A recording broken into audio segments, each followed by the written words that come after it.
Hello and welcome to Mount Rushmore. My name is Jeff, and I'm joined as always by my good buddies Richard. Hello. And Michael. Howdy. Richard and Michael always compete with each other to discern what are the Mount Rushmore of any given topic, the four things that best represent any certain topic. And this week is no different as we tackle the Mount Rushmore of celebrity appearances in music videos. I'm not alone at my judging role today because I am very happy to say that my brother Sam has joined me this week in judging. And Sam is a very, very knowledgeable individual in pop culture and also in music. So it's great to have him here by my side, co-judging. Sam, how's it going? I'm good. I'm better now that I'm on the podcast I've been waiting so long to appear on. So I appreciate it. Well, thanks for being here. Yeah, And Jeff, we were wondering when you were like building this add-on to your judge's stand. I was wondering what that was about. And isn't it the true of any kind of entertainment thing where it's like about a year in, you know, they start adding characters to try to spice things up? Are you calling your brother the cousin Oliver? Or am I the shark? He's a shark. We are going to jump him. And why is my seat a stool? I do like that this gavel you have is now a two-pronged gavel. The dual gavel. Yeah, it's Right. more gaveling for the same price of $0. Okay, so Richard, you chose this topic. Why? I just chose it because one of the music videos that is going to come up is something that I kind of stumbled on in a YouTube wormhole, and it just got me thinking about the topic. So Cool. Okay, Richard chose. So Michael, you shall begin. Well, my wife and I were researching a little bit of music videos last night. oh, that's what they call it. Yeah. Huh? And we did the same thing. We went down that same rabbit hole of seeing something, falling into the next, and on and on and on. Yeah. And what was funny is that, you know, that Facebook On This Day feature? Wait, what's Facebook? Yeah.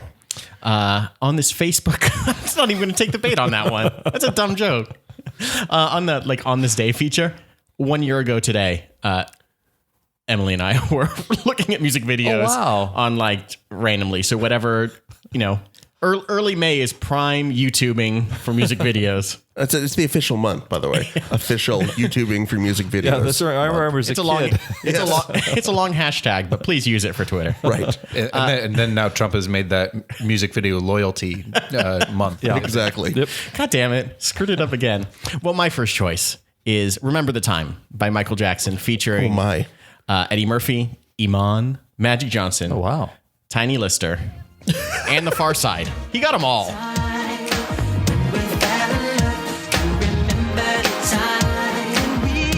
Wait, Gary Larson? What? You got Gary Larson? Did a python swallow Magic Johnson? Bill Watterson wasn't available. Yeah. He still isn't available. Very much. How did you feel when you came across that? This was the first, when Richard suggested the topic, this was the first one that I thought of just because of the megawatt star power of all those involved, of those who were super important in 1991, 1992. Very particular to Yeah. that. Right. You know, Eddie Murphy was as popular as Eddie Murphy's probably ever been, right at peak of his stardom, even though he started doing movies right around then. After that was Aren't we getting into the vampire movie, Vampire in Brooklyn territory? almost immediately after that. but Harlem Nights, was that I can't remember the name of it. Obviously this wasn't as great as actual period, but it was where he rode the peak to. He was still a superstar. Yeah. And Iman was as beautiful as she ever was. Mm-hmm. And Magic Johnson was in the weird, persecuted, he was famous for now having HIV rather than famous for being the biggest basketball player in the And world. you wonder if it was a genuine invitation or a PR thing. Someone was like, please get him in the video and I'll normalize him. It could have been. One thing that I noticed in going down the rabbit hole of Michael Jackson videos and kind of started with this is that the same kind of theme happens in all of his music videos. It seems after Thriller where there's this big, it's kind of star-studded, and then he starts getting chased by some authority figure and he becomes persecuted, and he's the one that's on the run and then has this big dance off and then, shows up whoever's chasing after him. It's the gangster and Smooth Criminal or Captain EO's fighting. Or even the Pharaoh Yeah. in this case. Or Leave Me Alone. Yeah. The entire video. In this case, I don't know if he's Unlike Thriller, where he's the monster. well, all of his, a couple of things. All of his albums, I think he's trying to tell us something. It's this weird self-fulfilling prophecy. It was off the wall and dangerous and bad and thrill. He was telling you he was kind of a bad guy. But Rest in peace, by the way. well, Now that he's dead. What a good guy, though, right? But all of his videos started to like reflect his personal life and then became like a reflection of his life. After this album, after this song, and I'll get back to the song, but like he had a later video called Rock This World that had like was star-studded with like Chris Tucker and like Michael Madsen was in it. And Michael Madsen his only acting contribution was just like blinking. Wait, in general, Yeah. in life, or just that video? Just that video. That video in particular, but like in life, like he perfected the art of like blinking like Riley. Yeah, A+ blinker. Intense blinking. Yeah. But to get back to Remember the Time, I remember it was a pretty good song, had a good beat, but like the video was just ridiculous. It was like Egyptian and Eddie Murphy was the pharaoh and Iman was the queen and Magic Johnson was standing there on the side like, I guess as the official gong ringer that brought people in to entertain them. And he would have like these ridiculous like quips that would like break the fourth wall. And you're just like, what is going on? This stupid video. And isn't he working the same like Nigerian accent from Coming to New York or Coming to America? Oh, Eddie Murphy? Yeah, he's working the same, like he's working the same damn thing. Oh, yeah. I mean, everyone was kind of cast because of who they were. When Michael Jackson's like introduced in this, he's like another performer for like the pharaoh and the queen. And he comes in and turns into sand and then kind of spins out of it. And it's very like T2. And you can tell like the graphics were like, Manimal level morphing. Well, that's right. When he was in the midst of like I'm going to push the boundaries of like, like the black or white, like face morphing stuff. It wasn't quite there though for like these sort of graphics. And it was just kind of cheesy, but you know, he goes in and runs away, has the most like dispassionate hug with Iman and like this crappy kiss. And you're like, yeah, that's about right. Very telling. Yeah. Pre-Lisa Marie also. That yeah. horrible. Yeah. That's a bad traumatic. video. That's a bad video, by the way. Whatever that one was, where they're quote unquote making out. You are for the not entire- alone. Yes, which that is. scars my entire existence. When you were going this route, I thought you were going to go with the Liberian Girl music video, which literally I'm looking at this on the Wikipedia, and you have to scroll down to a second page to get all of the celebrity. Many, huh? Yeah, it's and it is just like a murderer's row of C-lists. I don't talent. even know what the song is. I've never heard this. I don't know the song either, but I know that Mayim Bialik was in the music video. Never mind. I'm going to change my choice to Mayim Bialik starring in Liberian Girl. Vic Damone, 60s singer, Lou Diamond Phillips, Amy Irvin, Brigitte Nielsen, Steve Guttenberg. They got the goots. I feel like you need like Carrot Top for the block or like in the center square or something like that. This is like the highly worst squares. What an ensemble. Yeah, that's just the tip of the iceberg. Yeah. Jeff. Steve Guttenberg always just makes me wish Michael Winslow was involved with some like sound effects. That's true. Yeah. Can't we just get him? As, Where there is one, can there he must in be the other. sidecar? Like Maybe that's why they didn't want to ruin the music video. It's just like police siren noises and gunshots the whole It sounds like with these videos, the SAG just called everybody whose insurance was about to go up if they didn't shoot one day's worth of stuff. So Vic Damone. Where the hell did they get Vic Damone? yeah, I think he was playing in Palm Springs last month. Still, he's still alive. playing on the Salton Sea. Okay, so Michael, great first outing, and thanks for the enhancing that with another bizarre Michael Jackson video. Richard, what's your first choice? All right, I do have categories this week. Oh, biting your style. Definitely, I've fallen off, and Richard just picked it up. I feel like it's less biting a style. I've just sort of transferred over the category. What do categories do for us? It helps you to kind of figure out, okay, especially if it's a topic, there's just so much going on. Mm-hmm. Kind of helps you sort of narrow it down a bit. I couldn't do a second Michael Jackson pick because that would have felt weird. Although I could have, like you mentioned, Liberian. You could have done a Mount Rushmore of just weird. Yeah. Okay. Well, in the taxonomy of cameos, we now know there's a subcategory. So now, as we're doing the bibliography for the podcast later on, we got this. So my 4 categories are old people, musicians making cameos, actors acting. I was hoping it was badly. older people. Oh. Old people? Old people. Older people. The oldest people. Even Dead older. people. We've got actors acting badly. And then, hey, I'm in that movie. So first one's old people, and it is Milton Berle in the Round and Round video by Rat.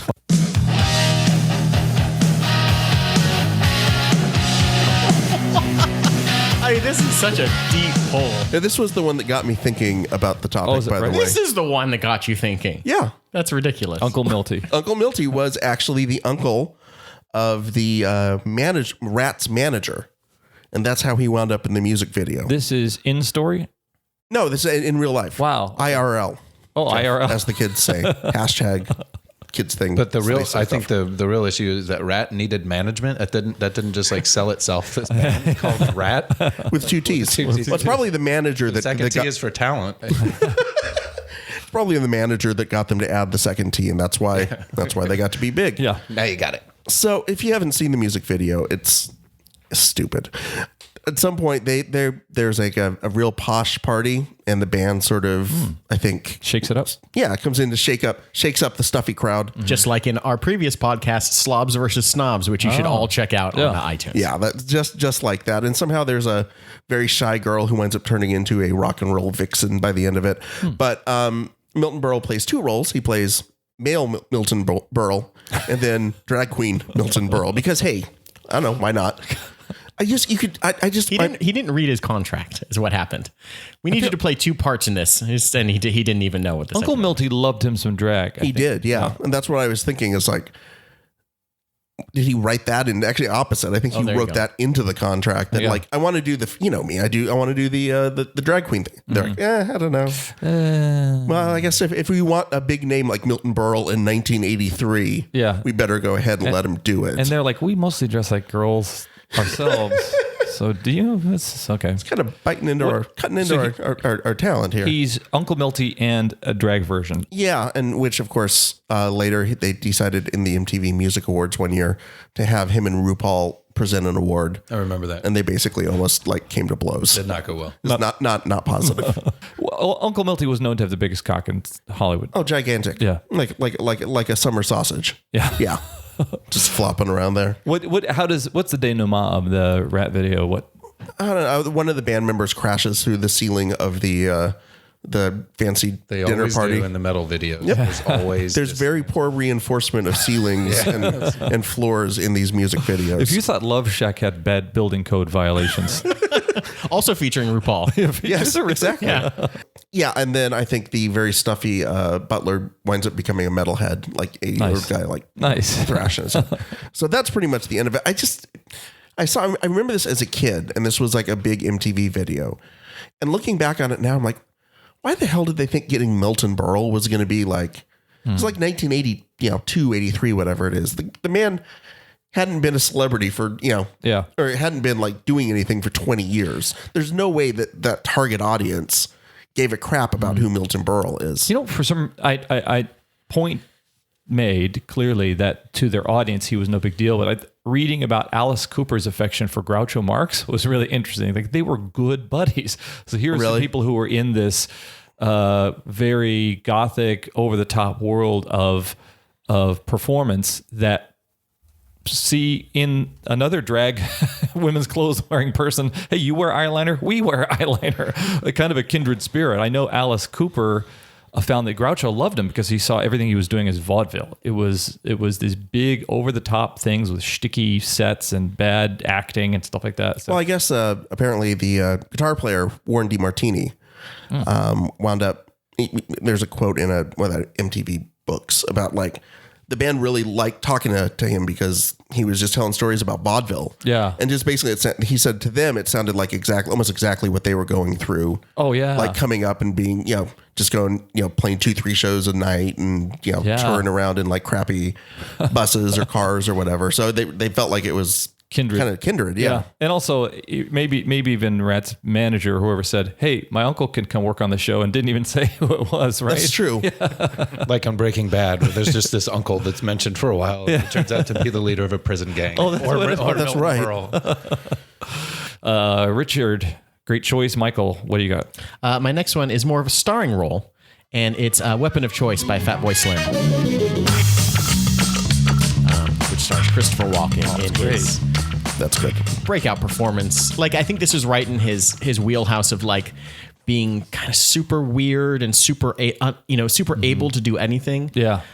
He's really proven himself as an actor who can do the Country Bears movie, and then in the same year do Catch Me If You Can. Yeah. He is. There's nothing. Sarah Plain and Tall, I have to call out there. There's nothing that sticks to him. He can do any movie, anything he wants, and everyone's like, well, that's Walken for you. I took Simon to go see 9 Lives, the Kevin Spacey talking cat movie, which was the biggest piece of shit I've seen in several years. And I go to almost all the kids movies now. So I can verify there are a lot of shit kids movies, and this was particularly bad. And Christopher Walken is in it. And he's just there's like 2 roles he does. It's either the I'm invested and I'm actually like acting, or I'm not invested and I'm just doing a Chris Walken impersonation. Yeah. He was just doing a Chris Walken impersonation. I'm sure next year he's going to be nominated for an Academy Award for something. For 9 Lives. For 9 Lives. What was it? Did you enjoy the music video, or was it just his performance? Every aspect was great. The song by Fatboy Fatboy Flim. Fatboy Flip Wilson. Flimboy Slat. Fatboy Slim is really fun. And the music video is him as like kind of like this depressed businessman sitting in this chair in like this empty hotel, and then the music kicks in and he just dances throughout the hotel and gets to the point where he's flying around the room, and just this centerpiece of like his old kind of dance background that like, oh, I guess Christopher Walken can also dance now. Yeah. And I think he ended up using that on SNL a bunch for some of his appearances, and he would do singing and dancing nonsense. And it also became a way for people who didn't know that he could dance to tell you that, oh yeah, Christopher Walken could dance, even though they also just found out that he could dance by watching that video 4 days before you saw it. It was directed by Spike Jonze, and he is just a phenomenal music video director. Has done so many he does interesting concepts for just about every artist that he's worked with, and this is one that kind of just stands out. It's fun, and you're just like the dichotomy of like this weird. It's not. I don't know what kind of music is it. It's not pop. It's not. It techno. was sort of big beat techno, but it was on the heels of that where it wasn't, because there had been Praise You, which was also a Spike Jonze video. And then the Rockefeller Skank, which was everywhere, including in Surge commercials, which is a very particular time in American life. Clinton era, things were okay. And so we just had Surge and Rockefeller Skank. It was also in the whatever FIFA version that was, and that's how I came to know the song. What was Praise You was the kind of community dance group? Yeah, what it was? Which was brilliant. And it actually looked, and because Spike Jonze is such a dweeb, like it was totally believable. He feels like he's authentic. Like enlisted. He's not parodying them. I think he said he shouted out torrents like in the MTV like award acceptance, and I was like, and it took me a while to realize that was Spike Jonze. So it was just brilliant. I wonder how many people have won a Academy Award and an MTV Music Award, as Christopher Walken did for this video. Yeah, that's not many. He got M. He got M. Madonna, right? Did she win an Academy Award?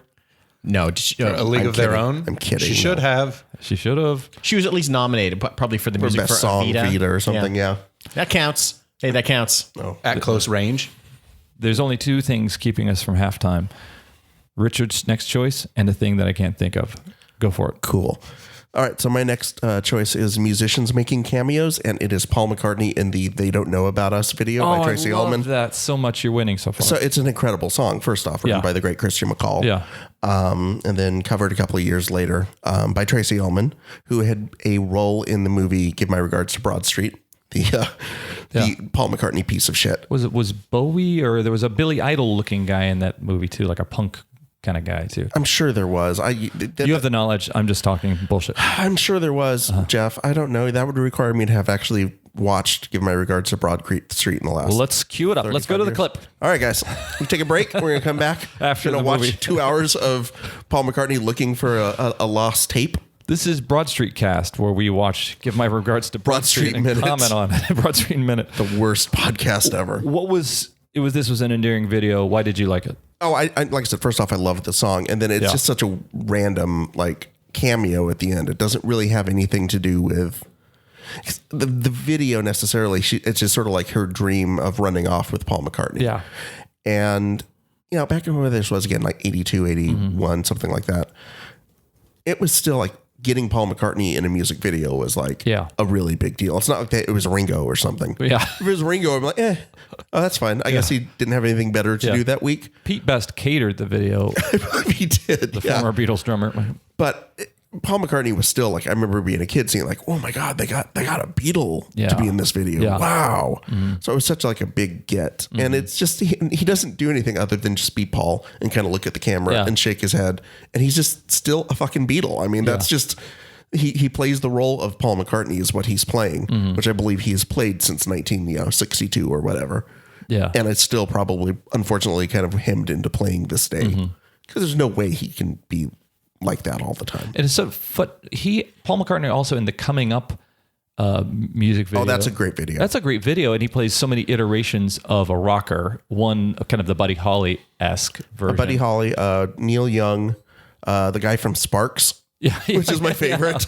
The crazy mustache guy. Yeah. So it's kind of, I guess, a trip in nostalgia a little bit, as that cameo was. Yeah, and that cameo certainly for a song that was written to be a pastiche, I guess, of a 60s a Ronettes Phil type Spector song. Yeah. We are at a halftime. This is the Mount Rushmore celebrity appearances and music videos, and we're kind of going down memory lane and MTV lane and discussing what we think are cool cameos, but you can get in the conversation on the Mount Rushmore Facebook page by letting us know what you think is a cool cameo in a video and let us know what we missed. You could also make a suggestion for any other topic you'd like to hear us discuss here on Mount Rushmore, and you could also help us. Please be a cameo on our iTunes page by leaving a review, giving us your opinion, rate the podcast, and give it a 1 through 5 stars or whatever it is there. And then please download our past episodes and listen. All right, but when you say leave a cameo, you don't mean actually like the band cameo, Not the band right? Cameo. Don't leave a cod piece on our iTunes page somehow. A wedge haircut and a cod piece. You can also follow us on Instagram and Twitter. And just by typing Mount Rushmore in the computer thing, you'll probably find where those are and find us. We are back, Michael, your third. Very musical, Jeff. Thank you. Hit every part of that note. My third is Tom Petty and the Heartbreakers and Mary Jane's Last Dance. Oh, okay. That wasn't where I thought you were going, but okay. Featuring Kim Basinger as the corpse. Is she Mary Jane, or is Mary Jane just marijuana? I mean, Is she playing marijuana? Is that what she's playing? Is this one of those things where it's like the song has one concept and then the music video has a different concept? Probably. Okay. Like the music video is based off of two things. The Copulating Mermaid of Venice, California, a Bukowski short story. Wow. Which is about these two guys that get a dead body and decide to fuck it and leave it on the side of the road. That's pretty dark even for Bukowski. Yeah. Well, he was like that. Man. But basically the music video is Tom Petty playing like a mortician or like a mortician's assistant. And there's this beautiful dead body that's in the morgue, and it's Kim Basinger, and he takes her home and he dresses her up and bathes her and tries to get her to kind of interact with him over dinner and dance with her and play music videos for her and yada yada. This seems like doesn't work out. They ran out of cocaine and just had Quaaludes, or that influenced this music video treatment. And eventually he takes her out to the ocean, lets her sink into the sea. Well, how nice of her. Yeah. Nice of him. Really class act. Tom Petty makes a lot of like great music videos. I assume that you were thinking I was going to choose Don't Come Around Here No More. No, the other one with Into the Great Wide Open. That's where I thought you were going. With Johnny Depp and Faye Dunaway. And the roadie named Bart. Yeah. Roadie named Bart. That's played by Tom Petty. Yeah, he plays and Terrence Trent D'Arby is in the music video. Yeah, it's chock-a-block full, but I just thought this was like a strangely beautiful video and haunting, and like Kim Basinger was at her kind of peak Basingerness. I think a lot of the celebrities that I chose for the videos were kind of right at their peak. Like this was probably 91, 92, and Kim Basinger was just as big a star as anyone was in Hollywood. And Tom Petty just had like the number of videos that he's done that have just been kind of mind blowing. Like we did that same thing. We went down like the Tom Petty rabbit hole where we watched his great Don't Come Around Here No More. All right, I'm going to try and save us with some Keanu Reeves. Oh, shit. Or Keanu. We're so fucked. In the actors acting badly department for his towering performance in the Rush Rush video by Paula Abdul. His bogus performance? It was harsh in my melody.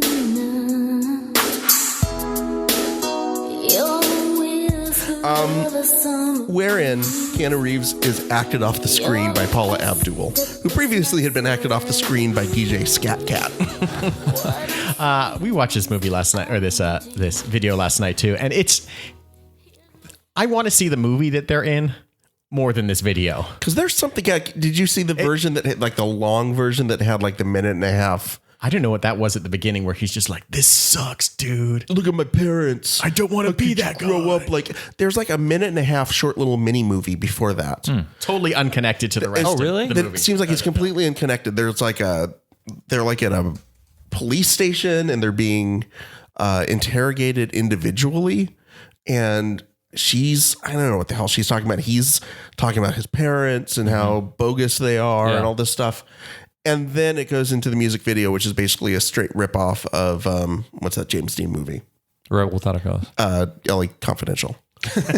No, Rebel Without a Cause. The concept music video it's interesting because we're talking about music videos, but we know that some of these were really appended or footnotes of these larger stories and things. Like the Thriller music video that they played on repeat was really just the last 3.5 minutes of this longer movie. The John Landis thing. The John Landis, thing. Or it brings to mind that Dennis DeYoung video, Desert Moon or something, where it was like, it had dialogue in it. It had moments. It had all these acting moments where Dennis DeYoung was trying to start a feature film. Yeah, he wanted to be like a Broadway actor or something, right?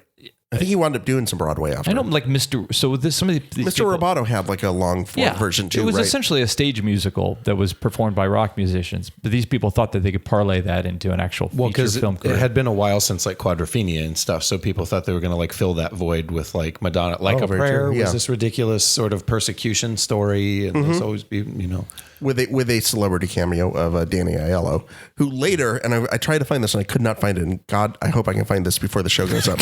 His prayers are to find music because God, it's like a prayer. I swear Danny Aiello then came out with a response song to Like a Prayer.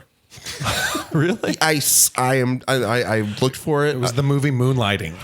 Yeah, well, that's a good response. Moonstruck. Moonstruck. Sorry, or Moonlighting. Could you have shot that same Kim Basinger? Could you have shot that same Madonna video with Captain Lou Albano in the role of Danny Aiello, and have the same sort of heart? Oh, here it is. I found it. Holy crap. I found it, guys. Was that a strange sort of thing of Madonna asserting herself as an Italian-American woman to have like Lou Albano and it's called guys, it's called Papa Wants the Best for You. Oh, jeez. And it's we'll put it up. We will put it up on the website. We'll I would be afraid to social media. I would not. I would that into I would Google. not put that into a search. This is my work computer. .de. Madonna. I think I'm Madonna. I'm sorry to interrupt. By the way, I'm so blown away that I actually found this. I'm sorry. My brain is melted. What are the lyrics? What's the nature of the song? Thank you, Paula Abdul. We just spent the last 2 minutes talking about Madonna, showing your cultural relevance. Well, I would love if Danny Aiello tried to. Can we drop a couple of minutes of? Can we drop like 30 seconds of the song into here? Oh, we can do that, right? Okay, so you guys, audience who isn't listening, here's Danny Aiello. Take it away. I'll help you along before your mama passed away. She made me promise every day that I would take care of her baby and help her to grow into a fine young lady. Papa just wants the best for you. He wants to be. So to get back to the Paul Abdul thing, I mean, this is like 91, so Keanu Reeves is trying to transition out of Bill and Ted's, even though I think Bogus Journey comes out that year. But like my own Private Idaho is coming out that year. Point Break is coming out that year. Thank God for And so he's trying to transition into more like kind of adult, dramatic sort of quote unquote. And so it's interesting to see him trying to position himself like as James Dean. Yeah. When he really actually comes off about as, cool as prepubescent child as Jimmy Dean, the country singer and sausage maker. Big Bad John. Exactly. So it's just it's an incredible mess of a music video. They have about the chemistry of like two rats or something. I don't know, it's terrible. So please watch it. Please watch it. Michael. My last choice is Freedom 90 by George Michael, which features every supermodel from the 1980s. Scorcher. Yeah. I may or may not have masturbated to that video. Absolutely 100% masturbated to that video. The concept behind this video was that George Michael didn't want to be in any of his music videos going forward. He had kind of, peaked with Faith, and it was played on MTV, ad nauseum, and he kind of started to reject that image, and he didn't want that. He didn't want to be like that guy that was on MTV anymore all the time. So when they wanted to do a video for it, he said, well, that's fine, but you have to leave me out of it. And so I guess there was a famous picture in Vogue by a photographer, Peter Lindbergh, which featured these 5 supermodels, which were Naomi Campbell, Linda Evangelista. God, it's hard. You can't say these people's names. That's a pretty easy Christy name. Turlington. Cindy Crawford and Kirsty McCall. There you go. Jeff, Callcast. There we go. Hey, welcome to Callcast. Next caller on Callcast. And the last one is Tatiana Patisse. And basically, No, you made that last You one. made up. Tatiana Patisse and Evangelista was hard for you? Yeah, I don't know. I screwed it up. Okay. Anyway, I'm hate sorry. everybody in this room right now. But it was just like a video of these very beautiful women in some semi state of undress. Singing his song and mimicking his song. And as things kind of blow up, like a big jukebox blows up, and his Faith jacket that he wore in that video is set on fire. And there's also all these male models in the video too. And I looked at their names. I have, like all male models, they are all unrecognizable. So what do you think that was a metaphor for something there? Were there any metaphors happening in that music video, do you believe? No. No, good. Okay. Do you think it was the impact of the advent of the supermodel seems to coincide, or is that about 5 years past the kind of supermodel? No, you're right. boom? You're right in the kind of prime of that. The wheelhouse. So What is a wheelhouse, by the way? It's just where you put a wheel. it's opposite. Wheelhouse. Take a boat. It's opposite of a fake house. I want you to win. Jeez Louise. Then there was also around that time that Janet Jackson video that was sort of the reverse with the model Tyson Beckford, which I totally just looked that up just now on this computer. I didn't know that until just now. And it's him like on a wheel, like rolling around. Love Will Never Do Without You. And They kept that wheel in the wheelhouse. Yes. There was a That's large kept Tyson Beckford in that wheel wheelhouse when they weren't using him. soundstage that was somewhere. Yeah. How much do you think these choices to incorporate glamour or fashion or comedy or dance were the influence of the director or the star? Do you think the musician is sitting there waiting for a concept to be pitched and they kind of go with whatever? I think you could see like it kind of started in a more kind of trashy way when you'd have like models. Maybe they weren't supermodels, but they were models that were in like a big bunch of hair metal bands. You think of like, who was the one that was on top of Cherry Warren's? Tawny Katane. There you go. And wait, wasn't she just like a porn star? No, she was a model. Okay. she was a model. I think she was actually related to the sportscaster Armin Katane, sort of strangely. What? And, yeah, there was a. Sorry. just happened here. Wow. Somebody knows more sports than me. I don't like this. Get him out of here, guys. But I think it started where like it wasn't uncommon for a model to be writhing on top of the hood of a souped up car, and then it kind of transitioned to like Annie Leibovitz. Shooting. I think she might have done that. The one that you mentioned. The Love Will Never Do Without You. Yeah, the Janet Jackson. And I think it was the African model who was popular at that time, not the other guy. Yeah, Jason I think she also did the aforementioned Michael Jackson video where, or maybe not, but there was one where he's also in the desert, also with a supermodel. Lock You in the Closet? Keep it in the closet. What was the one that was, there was an In Living Color takeoff of it that I think has usurped the actual video in my head. But Shut you. Yeah, it was something like Something that. like Naomi Campbell, I think, is Sam doesn't the need a model. computer. He is a computer. Sorry. This video, by the way, this video directed by noted sadist David Fincher. Yeah. Oh. It was very dark and very. Yeah, it's weird when all their heads got just severed off at the end and put into separate boxes. But they also, and MTV wise, this was sort of the transition into House of Style became like a big, good point. present. Thank God, because I couldn't live without knowing what the fashions were for 1993. How to make a towel into a beach bag. Right. Wow. Okay. So, Richard, you're going to wrap it up. Am I right? Yeah. Okay. But it's not the video Wrap It Up by the Fabulous Thunderbirds. Wow. I love song. that they It's a had really a good time. song. They had their, what was the general vacuum of the world that was happening that a blues high-powered R&B act could actually get onto MTV? What was There's happening something there? I think like Michael Jackson hadn't put anything out for a while, and like it was that weird transition before like rap and urban music really became a thing. Yeah. So there's this just giant vacuum for white guys with goatees and like soul patches. Yeah. Well, they could sort of ride the George Thorogood sort of dynamic too. Now, he was Guy Fieri. Am I right that he's Guy Fieri? No, you're thinking of the guy from Smash Mouth. Okay.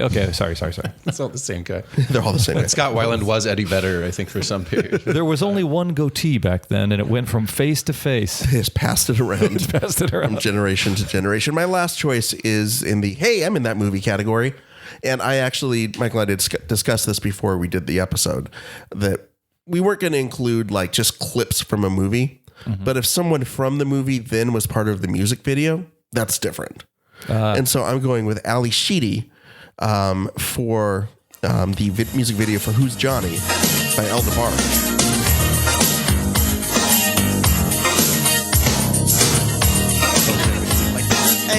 All four of your music video choices, I have not seen any of them. You weren't a fan of Short Circuit back in the day? I'm guessing because that's what the I take it back. from the soundtrack. I saw the Paul Abdul one. I'm sure you did. You said that you did, you liar. So again, was from the movie Short Circuit. But it's not her clips pulled from the movie. There are some clips. It's original performance for There are clips from the movie, but then they also have a performance aspect that's wrapped around it. Where I think Is Johnny Five in the movie in the yes, video? Awesome. Yes, I could have actually. You should- should have got with him as the. You buried the lead. I kind of did a little bit, but no Fisher Stevens. Oh, never mind then. And Pass. and no Steve Guttenberg because Double apparently Goot had too much going on. This, But Michael Winslow was in the video. Goot had heat. yeah, he was too busy shooting Police Academy 7 or whatever.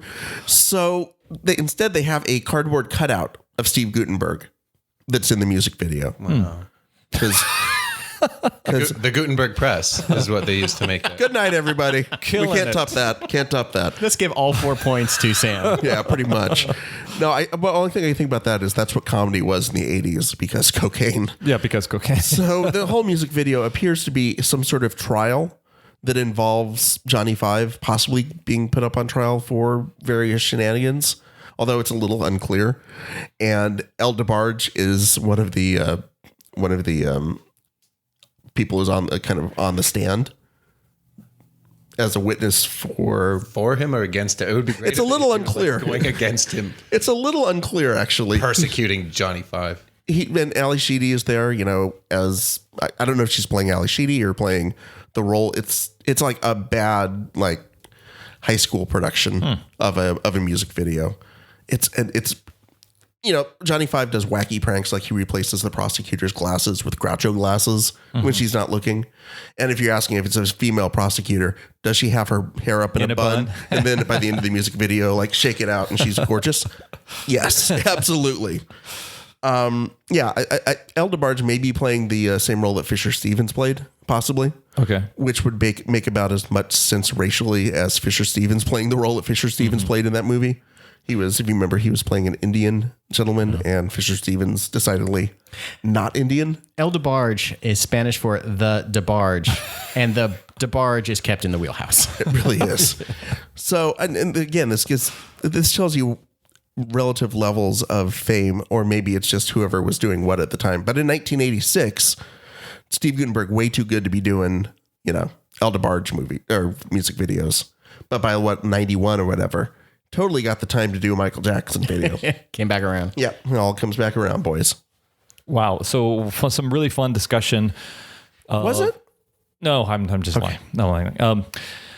Some really fun discussion of the cameos by celebrities in music videos. I kind of makes me miss music videos because they certainly have fallen in importance in terms of a cultural and marketing tool. At the time, they were how some people entirely enjoyed this music through the visual aspect of it. And obviously they were important, or celebrities might not have graced their presence in them. So that's kind of a fun discussion. So Sam, what do you think of the topic, and what do you think of the discussion that's happened?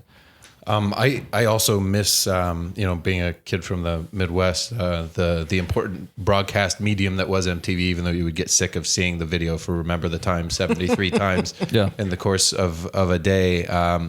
And there are probably many videos. Of course, they're still making them to some extent, and they're on YouTube. But there's just not this sort of like machine gun of them during the course of whatever the countdown, or Adam Curry isn't, introducing them to you or whatever. I'm amazed that like something like OK Go doesn't have celebrities. The concept of the video is now a celebrity.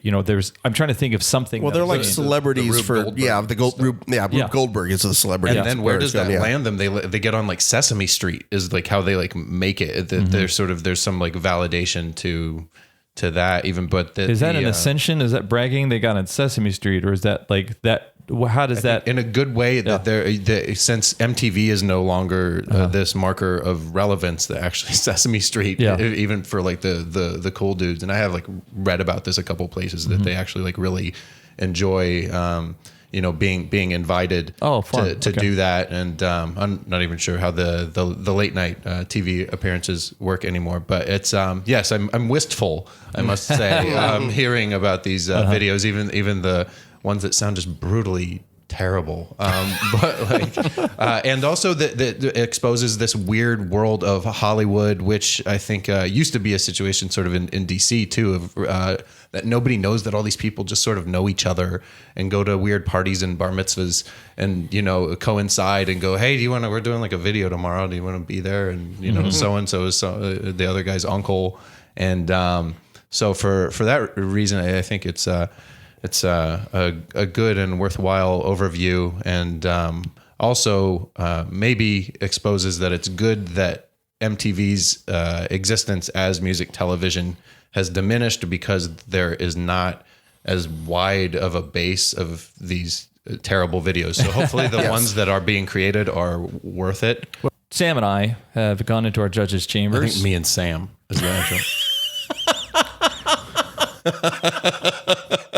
Sam, I am. I will not Son eat of green Sam. eggs and ham. Son of Sam and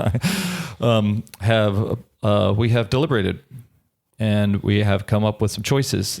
But you know what? We've also made some observations. One observation was that Michael Winfield's choice really used this celebrity cameo as an avatar for the artist. This external force, this external entity, that their very presence is commenting on the identity of the artist. Michael Jackson clearly trying to renew his value in terms of his stature as an entertainer by bringing in every single celebrity he knew, and thus adding to his stature. And Mary Jane's Last Dance, I thought that was interesting because the celebrity doesn't even really perform in it, but I feel like Tom Petty realizes that he doesn't have that much glamour value, and then he is actually creating this other character, this proxy. He's kind of getting this doll and decorating it in there.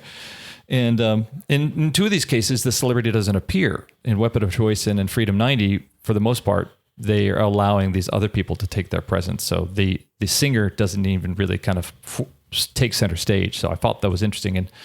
And Michael Winfield's choices.